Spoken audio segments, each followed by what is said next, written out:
Welcome to Taking the Tradition On. It's a new series! Hurrah! I'm very excited about the new series. It is Archetypes Unlocked and it is Series 7. Series 7, can't believe it. So here, 7 series in. All the previous episodes are up on the Taking the Tradition On YouTube channel.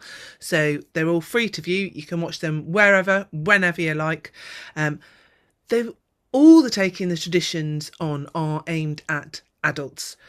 Usually that just means the level and tone of the conversation. Occasionally, we do have a few adult topics. So when I say wherever and whenever you like, probably not at your local toddler group. Just be a little bit wary, maybe where you're listening. As I say, please talk to me on the chat. We're going to be here for about an hour or so.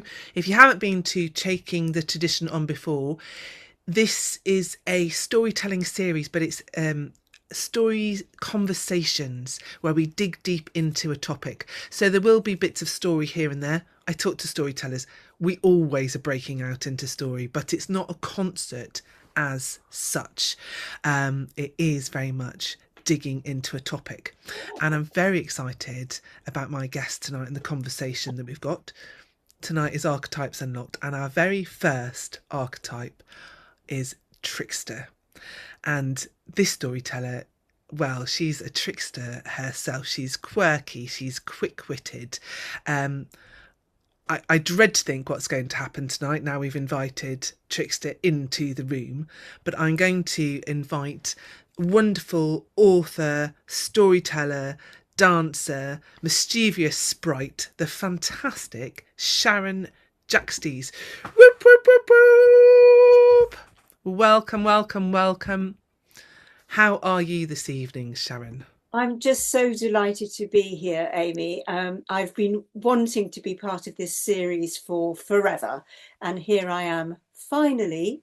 I didn't know what I would be talking about or what I would be representing through story until a little while ago, and here we all are. Well, it's tricky, isn't it? Because you could be on many, many, many topics, but I have kind of been saving the right topic for you.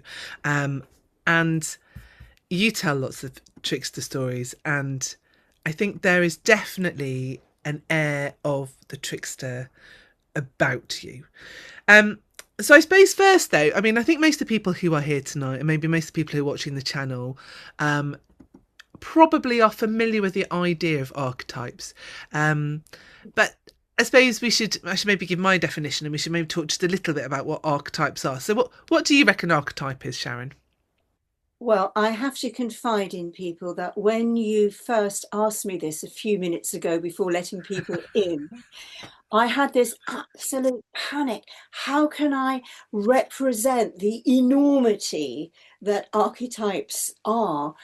And I was talking about an archetype is a character a bit like a stick of rock. If you cut an archetype, they will be that character all the way through. They will always manifest as that character or that influence.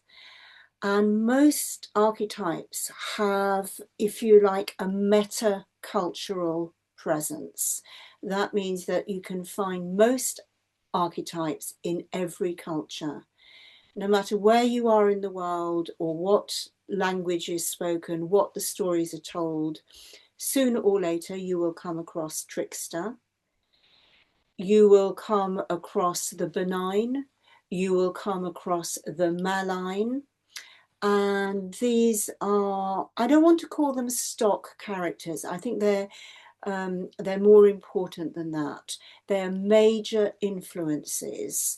It's almost as though the way humans have behaved since culture first began have kind of coalesced into these beings that we all recognize. I think there are just some characters that have just become kind of human entity. I mean, they're slightly bigger than humans, almost gods, but not quite. They're these specific characters, entities that represented in every culture, that the human brain kind of needs these. It's almost like a shorthand for us to be able to work through, and that certainly, you get archetypes are talked about a lot in psychology. There are some figures and some motifs, symbols and characters that are just the way that our brain works. So Trickster is one, the helper, the silent heroine, the the hag, the witch, that kind of the old woman by the side of the road, that kind of definitely has a trickster quality as well. There are just certain entities, yeah, they appear all over the world in all different cultures, and they are quintessentially themselves, but they may have many different names, but they are very specifically that character. So I'm hoping that makes sense to everybody, and that's there's a lot of talk, there's whole books written about what archetypes are, but you kind of feel it as soon as you start listening to stories. You know what they are, you don't necessarily have to describe them. And Trickster is certainly one that appears in every culture that I've ever encountered, and there are lots of different flavours of Trickster, and the way that Trickster interacts with everybody else and how benign and malign they are definitely has a lot to do with the times that people are living in and the culture that they're living in, I think. Yeah. So tell us your take on Trickster. Why did you want to take on Trickster tonight? I'm fascinated by performance, and storytelling is part of that world of performance. And with live performance, there is always risk. And tricksters, inevitably, it's part of what you see when you cut that stick of rock. They are stirrers and risk takers. And it might not be a risk for themselves, they could be creating risks for other people. But there is that edgy quality that tricksters have, and I think all artists have. All artists are trying to get us to look at or understand the world in a slightly different way. I think all art slightly changes the lenses in our eyes. And that's what Trickster does, although in perhaps a more cataclysmic and obvious way. Yeah. So I've got that affinity, because I think my storytelling practice is quite diverse, and I have a passion for performance, which every time just talking live, you're taking a risk, aren't you? Are you going to say something stupid? Are you going to forget Probably. the name of something? Tricksters love it when you answer a rhetorical question. Yeah, so that's, I think that's one element that I relate to. And the other thing about tricksters, they're always kind of at the edges of things, and they might be looking in or they might be looking away, but they're only in the center while they're tricking, and they're at the edges of things. And I think I had quite an unusual upbringing, so I'm used to being in that position. So I think that's another personal appeal to me. They're elements for change, I would say. Tricksters, they're the ones that are prodding and pushing and poking, and it can be just like, kind of a little prod and a poke. It can be, like you're saying, cataclysmic. Mm. So, and when we were talking about it, you were kind of starting to put tricksters into different categories. Now, we're going to talk about some specific ones. There are so many tricksters. I'm not sure that we're going to be able to cover all of them. I'm really interested, actually, because we've got there'll be lots of people watching this afterwards, and we'd love to have comments, and please do put those on comments on the video, and love to hear the tricksters that you come up with as well. But people who are in the room now, if you want to just put up maybe some of your favourite tricksters and tricksters that you've come across, just to see what we get from different cultures, because your list and my list were quite different. And it was just interesting to see where those tricksters had come from. And obviously we're only going to cover a few of maybe your favourite ones to tell stories about tonight. Yeah, so Anansi and Reynard, those were two of the ones that I came up with first, followed by Loki, Despina's saying, and Hermes. I didn't come up with Hermes. Hermes is quite high up on your list. Yeah, I think because you use the word mercurial, and of course, Hermes' element or planet is Mercury. Oh yes, Eulenspiegel. Well, it's interesting you say that. My father was Viennese, so I'm acquainted with Till Eulenspiegel. Vietnamese, so they're Vietnamese. Sorry, did I say that? That's what I heard. I should have said Viennese. You probably did, and I probably misheard. No, I probably said Vietnamese because Trickster is under my tongue at the moment. Well, this is the problem. I've been quite nervous about this evening because I realised it's the first one that we've, of the series, first one that I've done for a while, and I thought, oh, and we're doing Tricksters. It's going to be chaos. Like as soon as you start inviting Trickster into the room, and I we had Storm Amy arrived over the weekend, and I thought, well, that's proper tricksteriness right away. And then first thing that happened this morning, I woke up and we have a rabbit that's called Storm. How Storm escaped, I don't know. I've spent a ridiculous amount of today trying to catch a flipping rabbit out of the garden who's just been laughing at me all day, and I'm going, this is all Sharon's fault. But I'm wondering what Gilles Eulenspiegel means, because Spiegel is play, isn't it? So is part of the name playing tricks? Yes. Great. And Lou is a trickster. That was interesting that Sally sees Lou as a trickster. Yeah, I wouldn't have thought of Lou as a trickster, but Lou definitely has. Well, he plays tricks. He's slightly maybe manipulated in it, but yeah, he certainly, he dresses up as a woman to deceive Ethelyn in the tower. So he plays tricks, yeah. But I wouldn't have called him a trickster, but that's the tricky nature, isn't it? We see people slightly differently. So we've got it in the chat. Spiegel, mirror, Spiel is play, Spiegel is mirror. Yeah, there you go. Elaine saying you were absolutely right. I just misheard. Oh, very confused by my mishearing. I'm so going to this. I'm going to have a late night tonight because there are many tricksters in here that I don't know. So I'm going to be Googling them later and finding out, because I don't know about Cambodian tricksters. Or Romanian ones. We've got Ina, who's a specialist on Romanian folk culture. She certainly is. And I'm always interested in how archetypes are reinterpreted in the contemporary world. So the Joker in Batman, well, the name is a clue, but he's a very particular type of trickster, isn't he? He's the malevolent one. He's the one who stirs it for the sake of having a detrimental effect, to put it mildly. Well, there's a few of those. Welcome, Selena. I'm just going to pop your camera off, but you're very, very welcome.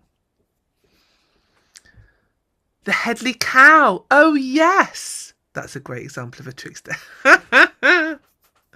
Yes, and Puck. Definitely Puck. We're going to be getting into yes here, aren't we? So I'm gonna keep that list, and I think it's great, and I think Puck is a perfect place to stop on that list at the moment, because that is the tricks that I see you most as, really, Sharon. You are completely Puckish.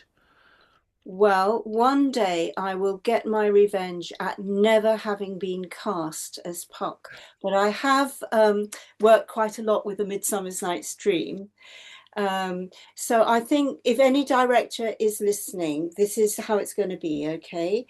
I'm going to be both Puck and Hermia for anybody who knows the play.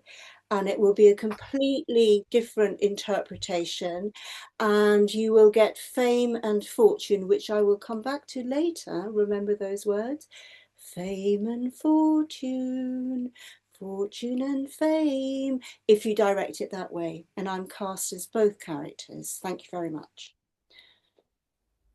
Well, I think you could do the whole play on your own, to be fair. I mean, you know, just crack on. Well, it is directed very often with Bottom trying to do the whole play by himself, yes, with the rude mechanicals. So, yes, there's quite a precedent there for that. Oh, There we go. look, Lane people are signed buying up tickets already. already. Yeah, we're all you put it on. We'll all come.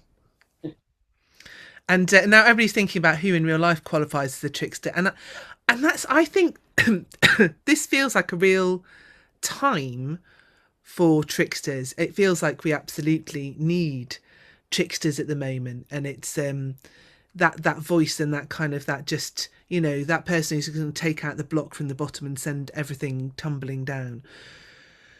But you were talking about different types of tricksters before, and there's the ones that kind of put everything back together and the ones who just burn it down, aren't there, really? Yes, I was thinking about Loki. I think lots of people will be familiar with Loki. There's something about Loki, he just has to stir it. Stirring it is like breathing for Loki. And I was looking at the death of Baldur. I think many people would be familiar with that story. Now, listen, guys, Amy has forced me into this, right? I wasn't going to do this. Amy has made me do this. She's made me plug a couple of my books, right? So the death, I don't know if you can see it on your screens because it looks backwards to me, but it's myths of gods and goddesses in Britain and Ireland. And of course, we have a lot of Norse myths in the culture of these islands. It's a big topic, but I have rewritten the death of Baldur in this edition. And I was thinking about it before meeting you this evening. Whatever Loki does, he is a catalyst for change, and it often rebounds on himself. And one of the best examples I found is that he fixes it so that the most beloved god of all in Norse mythology, Baldur, Baldur the bright, Baldur the golden, Baldur who makes everybody's hearts lift as soon as he is there, Baldur who is even beloved by the giants who hate the gods. And as to why they do, that's another story. Loki, because he has to stir it, manages to get Baldur killed, along with 3 of his brothers. But at the end of the world, when all is destroyed by fire and war, which is also Loki's doing, 3 people emerge from those flames, Baldur and 2 of his brothers. So Loki destroys the whole world, but those 3 emerge as survivors. And I just find that kind of dichotomy fascinating.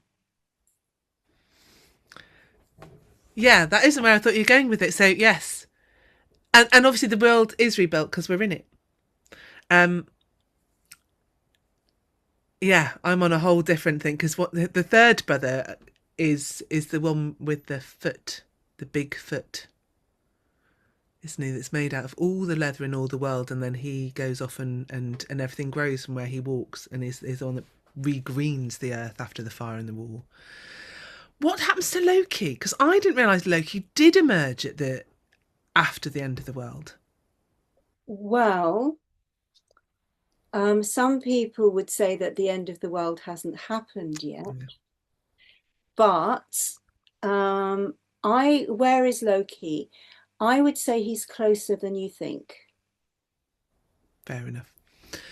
And this is the thing, is because somebody was saying to me kind of like, oh, and I think, about Loki being quite a dark god, and, he does kill Balder and he does bring fire. He is the god of fire.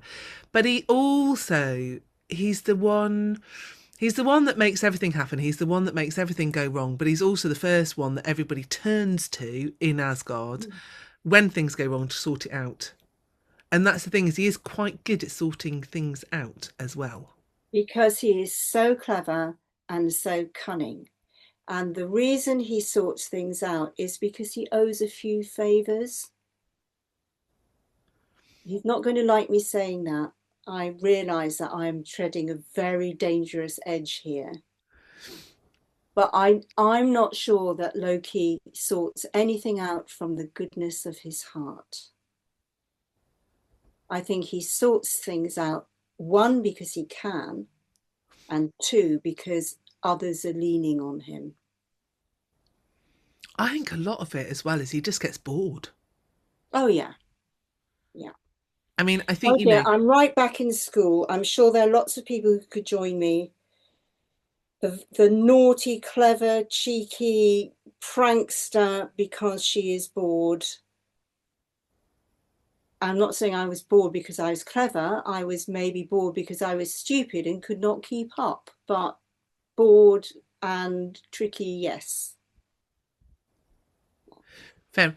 And I think, yeah, and that is definitely I think most tricksters do seem to be quite clever. And that is the thing. It's just they fiddle because they're clever. And like definitely Loki messes things up because he's just sort of sitting around going, bored. Oh, there's a wasp nest. Shall I poke a stick in it? There's I'll just go and stick my fingers into things that I really shouldn't do. But when there is something to sort out, it gives them something to do. And so it's always just that kind of, And there are some tricksters that are often getting it wrong, and it rebounds on them. And I think Anansi, who comes from West Africa originally, particularly when he goes to the Caribbean, he often does not get away with it. So, is that from people around him, or just because he's too clever for his own good, or not clever enough? Well, he's both. He starts up as being too clever for his own good, and he has this wonderful scheme. And his schemes, I think, are always to big himself up. He's a bit like Del Boy, really. He's a bit, yeah, yeah, exactly. I'd never thought of that. Most popular culture eludes me, but I get that one, absolutely. And yeah, I'm such an old-fashioned girl, it's traditional stories or nothing. Well, I'm sure. Well, there's lots of people who maybe won't know who Del Boy is, but bit of a wheeler, bit of a dealer. Everything's going to, this time next year, we're all going to be millionaires. And he sets it, Anansi and Del Boy, they set up the perfect scenario where they're going to get richer, they're going to get more handsome, all the women are going to drop at their feet. And there's something that they haven't thought about, and they get caught out. Anansi often doesn't get away with it. I would say possibly more often than not doesn't get away with it. But when you get to these, you get this crossover between archetype and folk character, and we've seen a lot of folk character tricksters. They're much more human, and they're much more poking fun at what we are actually like. They're holding up the mirror. The spiegel is being held up. There's lots of questions coming up on the chat, and really good comments. Yeah, messing up first and sorting out later, definitely. They all do a lot of that, though. I think Anansi messes up and kind of tries very hard to get as far away as possible and let somebody else do it. And look at this interesting question. Do tricksters ever do anything for altruism? Well, I would say yes and no. I I don't I think the result of a trickster is some kind of change when we're talking about the archetype rather than the folk character. There is always some kind of change that happens. And without the trickster being catalyst, those changes simply wouldn't happen. But whether the trickster is doing that because they can foresee that change and think it would be a good thing, change is always painful. So I wouldn't say that they're altruistic, but I would say that they're necessary. And good things happen with that. I mean, like Raven pulls the world out of his pot, you know, kind of that's. But I don't think he does it for altruistic reasons. Loki helps Thor go and get the hammer back when the hammer is stolen from Asgard, and that is kind of, you know, if they don't get the hammer back, then Asgard is relatively defenseless. Thor has to have the hammer to defend them all. So he, you know, it could be seen as an altruistic act. Does he do it for altruistic reasons, or does he do it because Thor doesn't want to wear a dress? You know, Uh, I don't know.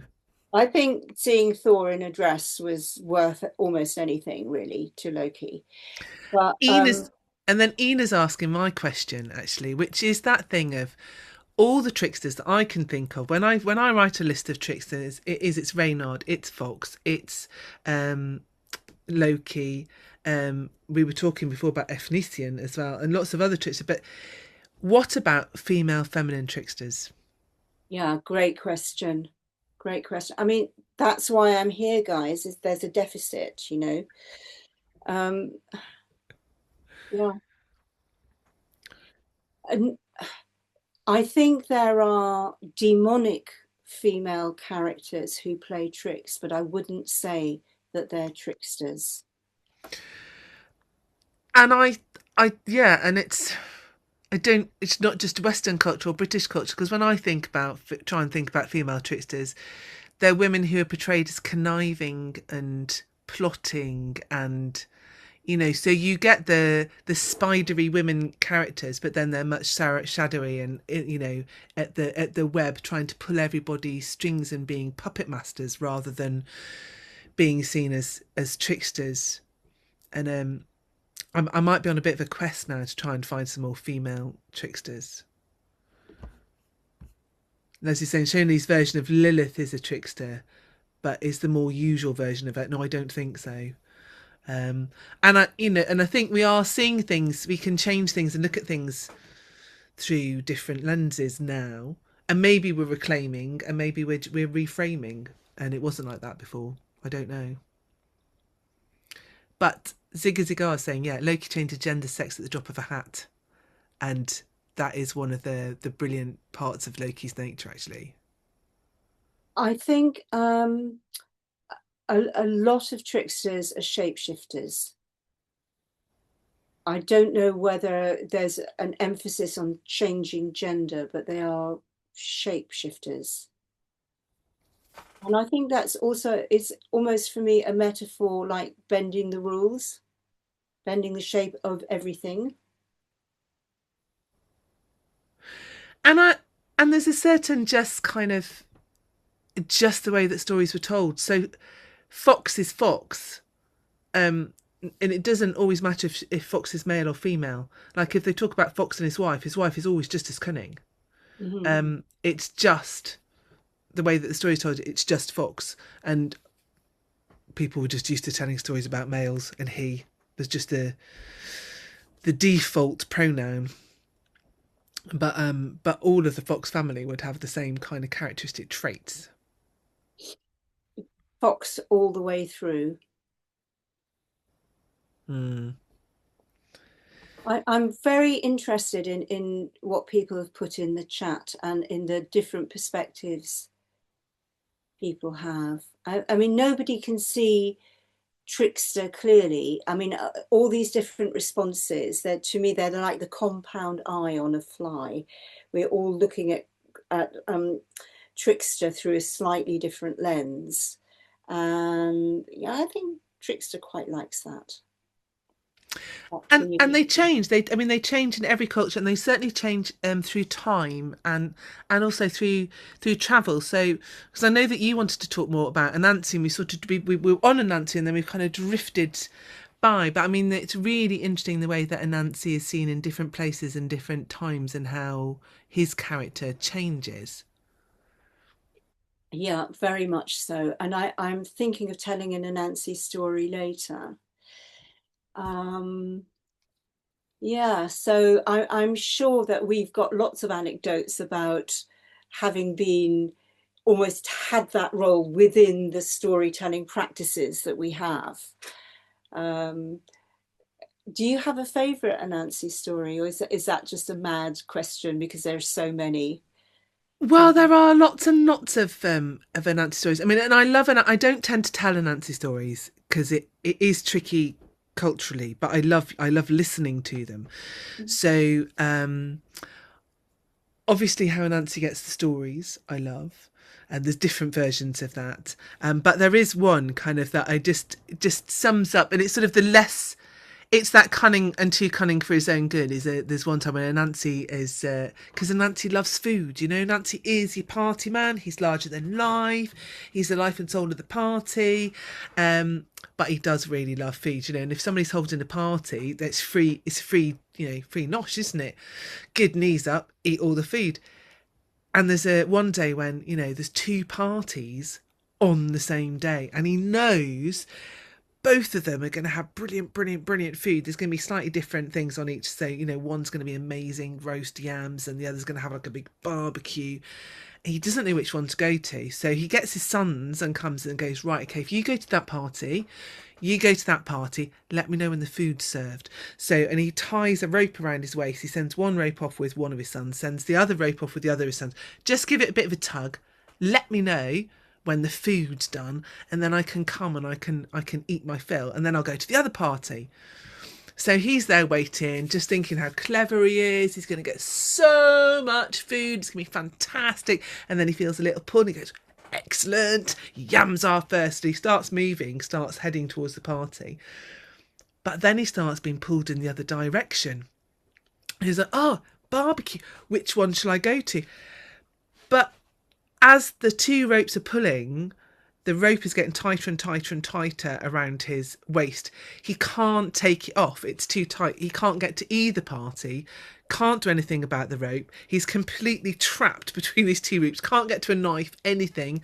And he gets pulled tighter and tighter and tighter and tighter. And his middle, which has been quite rotund, gets smaller and smaller and smaller and smaller and smaller until, his sons get fed up of pulling. They decide he's not coming. They're just going to enjoy the food.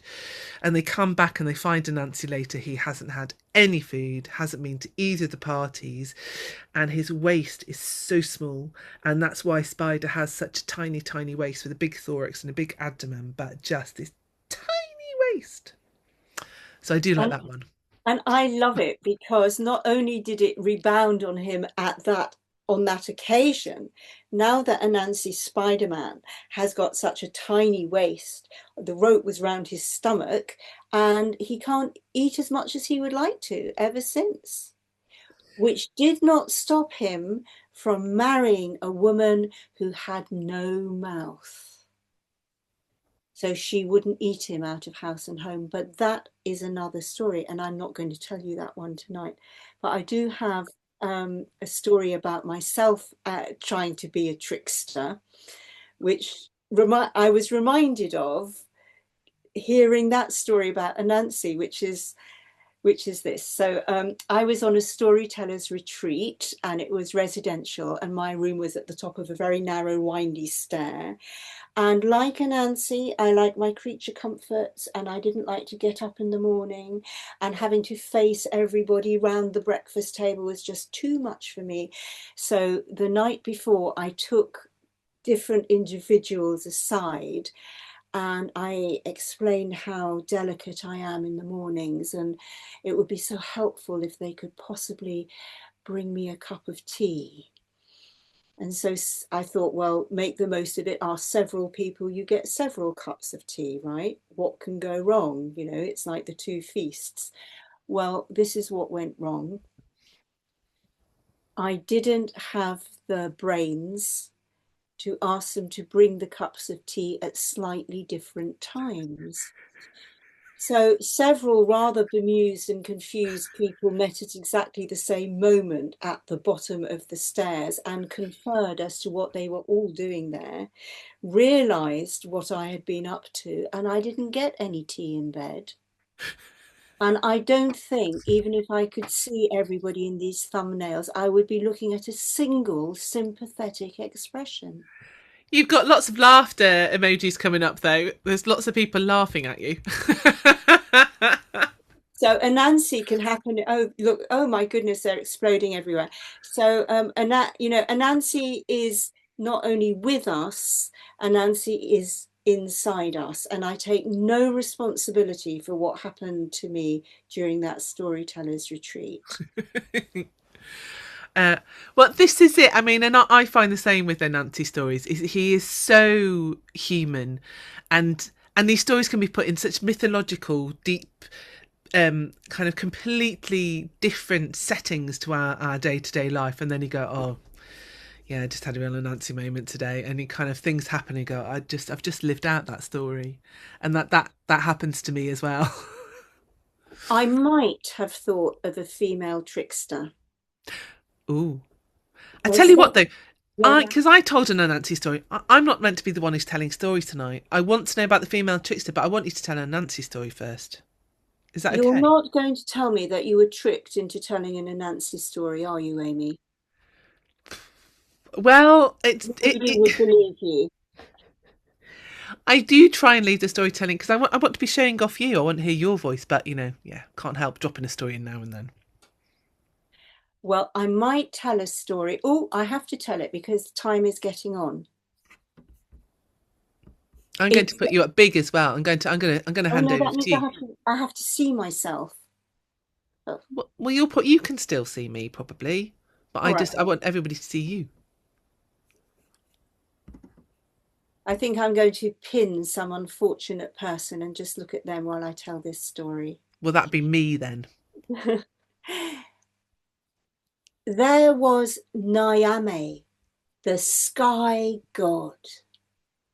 And Nyame decided to look down on his favorite creation, which was Earth, and to look what his favorite creatures were up to, which were humans, might still be humans.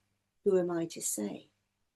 Nyame rolled back the clouds and looked down to see what humans were up to. The stupidness that people were doing.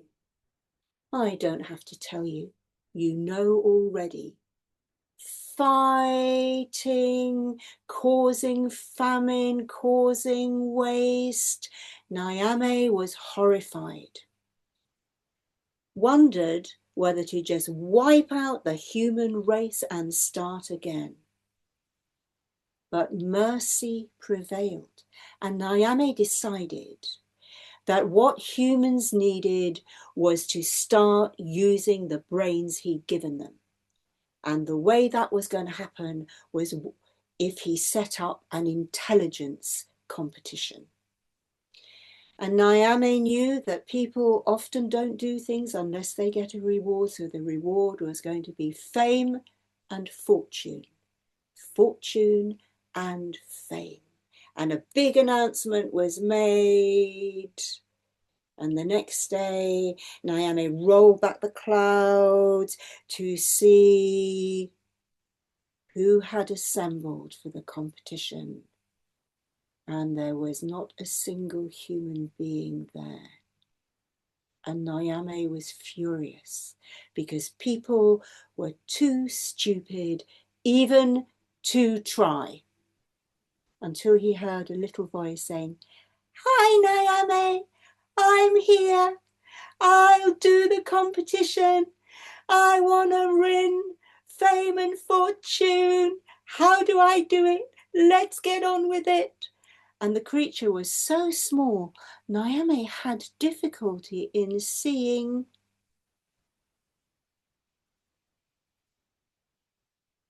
Little Spider-Man, little Anansi. But Naomi was so cross by then that he made the task for the competition extremely difficult. And he said, Anansi, for this competition to win fame and fortune within 3 days, you have to get a whole people to cross the great river, and that would be the river Niger, to cross the great river using only 1 grain of corn. Imagine it. How was Anansi going to get a whole people to cross the great river using only 1 grain of corn? No problem, Naomi, I'll do it. Give me the corn. And 1 of 8 hands, or was it feet, was held up. There was a golden shaft of sunlight, and a grain of corn was put into Anansi's hand, and off he went. Opwesana sa na na, opwesana sa. Opwesana sa na na, opwesana sa. Opwesana sa na na, opwesana sa. Opwesana sa na na, opwesana sa. He came to a village. There were the children. Do you know who I am? No, sir. We don't know who you are. You are a stranger. Welcome to our village. Come to our chief. Anansi was taken to the chief. He announced himself as being God's messenger sent on a special task. And the chief was so honored that God's messenger would come to his village. He ordered a great feast. And when all the eating and the dancing and the singing and the storytelling was finally finished, Anansi asked to be shown where he could sleep. And the chief was about to show him when Anansi said, see here, I have a grain of corn, but this is a special grain of corn. This grain of corn has to be sent to sleep, but it's too special to sleep with the other grains of corn because it is God's favorite grain of corn. Tell me, do you have any chickens? And the chief puffed out his chest and said, of course, he had many chickens. Good, said Anansi. Let this grain of corn, God's favorite grain of corn, sleep with the chickens because it's so special. You can guess what happened. The next day, when the grain of corn, God's special grain of corn, could not be found, the chief was beside himself. He looked at all the chickens. He was frightened at what Naomi would do. It was obvious one of them had eaten God's favourite grain of corn. Oh, Anansi, please, to say sorry. Take my chickens. Take all my chickens. And Anansi said, do you think I am a thief? No, I am no thief. I will only take the chicken that is guilty of eating that grain of corn. Well, how was the chief going to know which was the guilty one? That one over there. Look how fat she is. Look how slow she is to move. That must be the guilty chicken. I will take her. So the chief tried to catch that chicken. Well, we've heard about Amy trying to catch the rabbit in the garden today. Imagine You're a chief, you've got your beautiful ceremonial feasting robes on, and you're trying to catch one chicken amongst hundreds. I have tried to catch chickens. I can imagine what that chief looked like when he gave Anansi that chicken. And he tucked it under his arm. Obwe sana sana na, obwe sana sa. Obwe sana sana na, obwe sana sa. Obwe sana sana na, obwe sana sa. Obwe sana sana na, obwe sana sa. The next village. Exactly the same thing happened. I don't have to tell you the details. The chicken was too special to sleep with the other chickens, but maybe she could sleep with the cows. The following morning, there were only heaps of feathers where the chicken had once been, because one of the cows had trampled the chicken. With a little bit of bargaining, Anansi graciously agreed to accept a cow instead of the chicken, and on he went as before. But before he could reach another village, as he was walking along the great river Niger itself, he heard a terrible sound. And that was the sound of mourners, of people lamenting and crying. It was a funeral procession, and the worst kind of funeral of all. Everybody was mourning the death of a child. And Anansi watched the procession, and he could see how thin the people were. And Nancy could see that they had come from a place of famine. And there at the head of the procession were the parents with the body of their child wrapped in a cloth. And Anansi went to the parents and said, I have here a fat cow, and I can see that your people have gone hungry for a long time. Why don't you give me the body of your son in exchange for this fat cow? And of course, the parents were very shocked at the suggestion. And of course, no matter how hungry they were, they said no. And Anansi said, I should have told you more. I am God's special messenger. And tomorrow, I have a meeting with Nyame himself. I will take the body of your child to Nyame. I will deliver your child safely to him. And at that, the bereaved parents agreed. And Nyame walked on to the next village, carrying the body of the child wrapped up in a cloth. And by now it was late, too late for feasting. And the chief made him welcome and showed Anansi where he could sleep. And Anansi said, do you have any children? The chief, he puffed out his chest with pride, and he said, I have many children. Good, good, said Anansi. Well, in my arms is God's favourite son. Let him sleep, not with the ordinary children, but with the chief's children. So the chief showed Anansi to his children's sleeping hut, and the body, still wrapped up in its cloth, was laid down, and Anansi and the chief slept. But by now, that child had been dead for some time. The night was hot The journey had been hot. The corpse began to smell.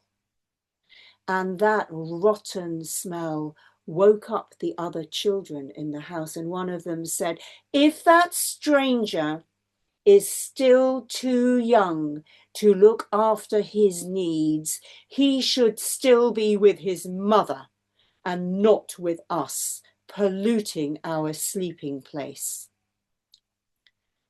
And the other children agreed. And one of them went to the child and called to him to wake up.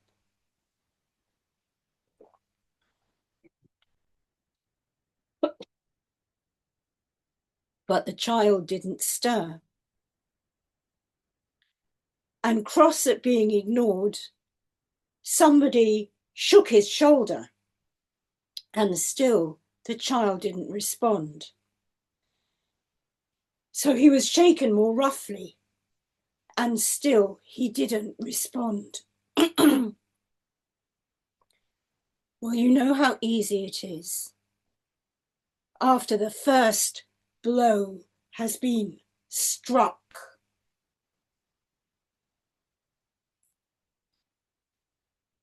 the others soon follow.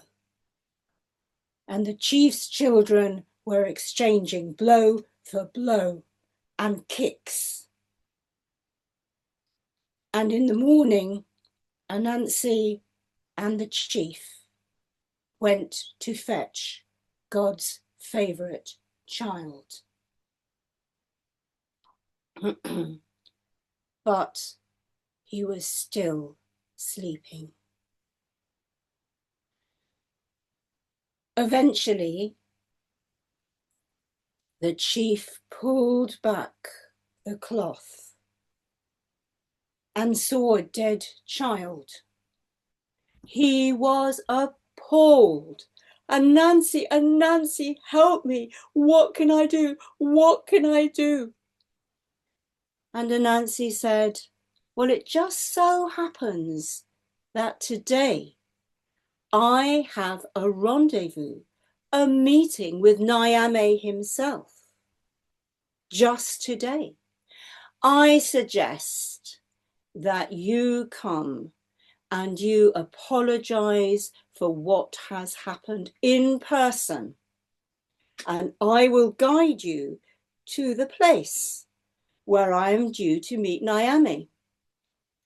Just happens to be on the other side of the river.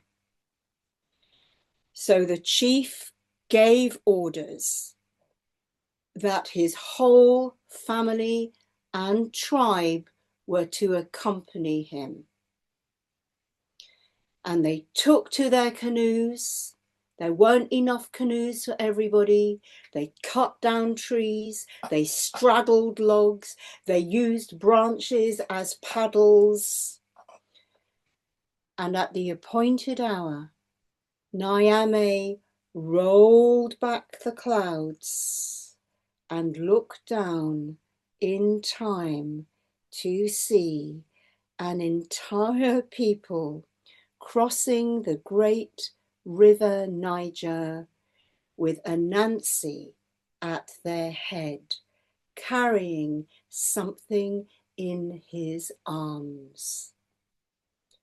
And Nyame was so pleased because it looked like somehow Anansi had completed the task of making a whole people cross the great river with a single grain of corn. Hi, Nyame, said Anansi. I told you I could do it. And he handed up to Nyame the body of the dead boy. And Nyame, as soon as he touched that body, restored it to life. And with his other hand, he pulled Anansi up into the sky for Anansi to collect his reward. And Nyame was so pleased, he said, "Well, little fellow, well, Anansi, reach down under my throne, and you will find on one side a calabash, and you will find on the other side a calabash. And in one calabash there is fortune, and in the other calabash there is fame." So Anansi didn't need to be told twice. He knelt underneath the throne and he grabbed those two calabashes. But what was that at the very back? There was another calabash. And Nyame was in a good mood. If you don't ask, you don't get, and maybe you have to take. But Nyame was in a good mood. Could he have the third one as well? "Oh, very well," said Nyame, "because you have pleased me today. Take the third calabash as well." So Anansi, he took 3 calabashes, and fortunately he had 8 hands, so he could juggle a lot better than me, and he spun out a web, a thread out of his spider body, and he descended that spider web, juggling those 3 calabashes. One was very heavy because it contained gold. One was a bit lighter because it contained fame. And the third one was the lightest of all. What could be in it? Anansi was wondering. He took his attention off the juggling and he dropped the third calabash. And as it fell down, down, down, the palm leaf stopper came out and the contents spread all over the world. And in that third calabash was the most precious thing of all that we know are stories. And that is why you find stories all over the world. But be careful, because if you try to tell a trickster story, maybe Trickster tries to make it stick in your throat, because Trickster doesn't like to share his secrets.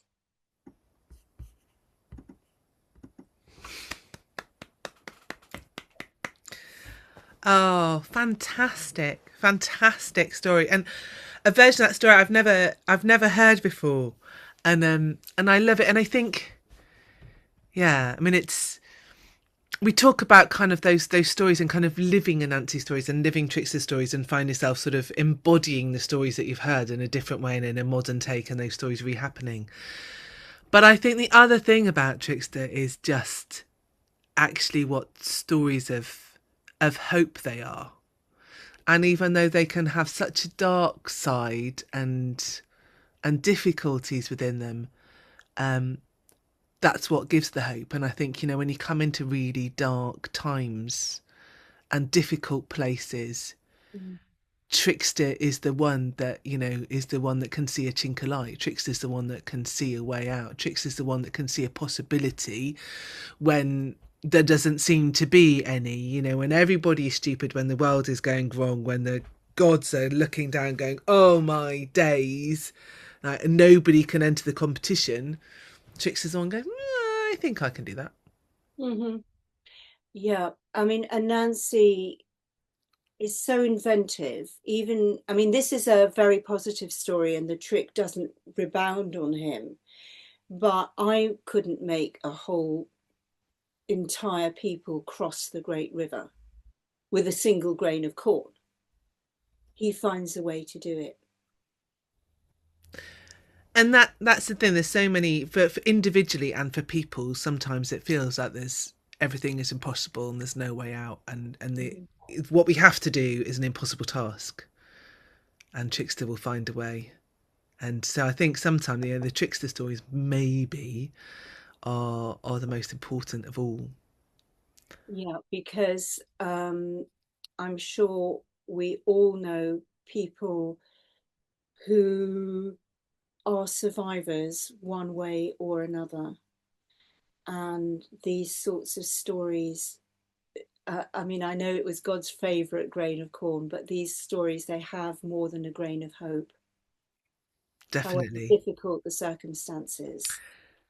And I know there were lots of other things that we wanted to talk about. We want to talk more about female tricksters and lots of other things, but our hour is up. And More I think that that is just a really positive and great note for us to be finishing on.